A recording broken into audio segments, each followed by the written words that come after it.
Hey everyone, welcome back. Today we're going to be taking a look at the R5-D4 6-scale figure from Sideshow Collectibles. I've put off getting this figure for quite a while, and I really don't know why. I was a huge fan of the Kenner figure when I was a kid. He was one of my favorites. In fact, I may have liked him more than R2-D2. Let's see if Sideshow was able to live up to my personal hype.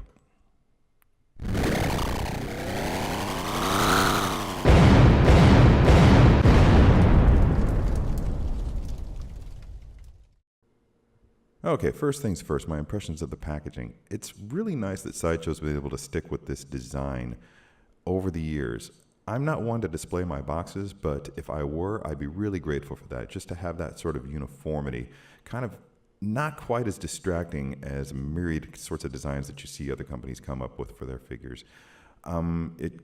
If you were to display your figures with the boxes, then it would draw the eye more towards the figures. The boxes would be less of a distraction. You could admire them all you want, but you get where I'm going with this. It's just a distraction that I think is unwelcome.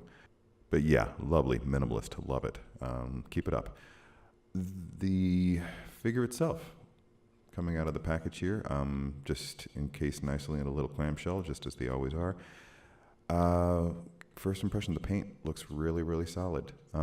Love the way that it turned out. They didn't go overboard. It comes with two each of his antenna and the restraining bolts.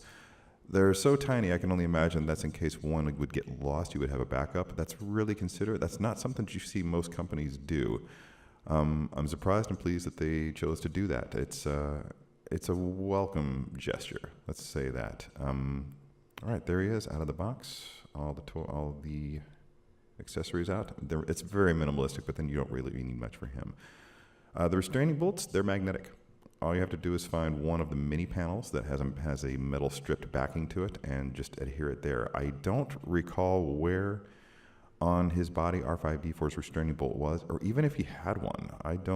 It's not something that I really looked for when I was watching the movie any of the hundreds of times that I've seen it.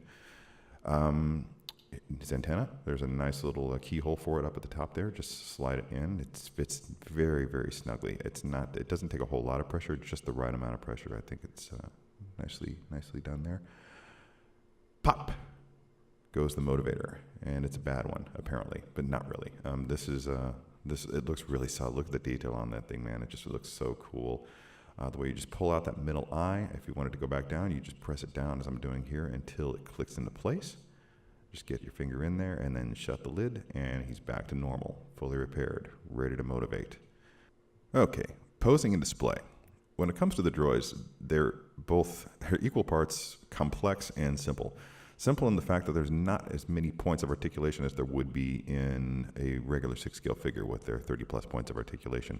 Now, this guy's just got a few joints, a handful mostly, and it's up to your creativity to make the most of it. In this case, I'm kind of given the impression that he's kind of peeking around a corner, or he's just kind of hiding or uncertain. If you look at it, it just looks like he's just a little bit not quite sure of himself. Kind of trying to stay under the radar, as it were.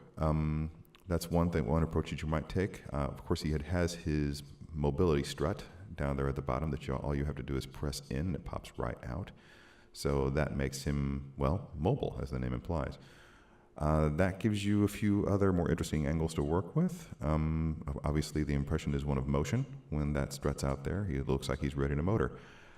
The wheels on the bottom actually do function. They're not getting a lot of purchase on my backdrop paper here, but that's understandable. I mean, the stuff is pretty slick. But if you had it on on a less efficient surface, then you might be able to actually make them work.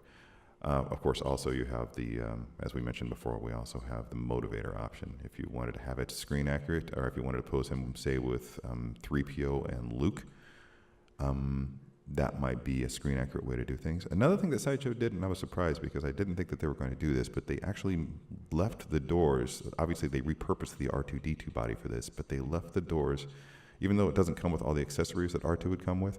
They left the doors available for you to open, and you can see basically the guts of R5-D4. And they painted him up. It looks really, really nice in there. I don't know how much you would use that, but at least it's there if you wanted to have that option. Overall, I'm thrilled with the figure. I think that R5-D4, from my perspective, his backstory was never really told. If it was, I'm unaware of it. But I feel like he has the saddest story in Star Wars saga. I mean, and let's face it, if it wasn't for his sacrifice, then none of the story that we came to know and love would have been able to take place. He was going to be with 3PO, Luke, Owen, and Beru on Tatooine, and who knows where the Death Star plans and R2-D2 would have gone after that. If his motivator hadn't exploded, things might have turned out a whole lot differently. And that's the kind of sacrifice that makes for heroes.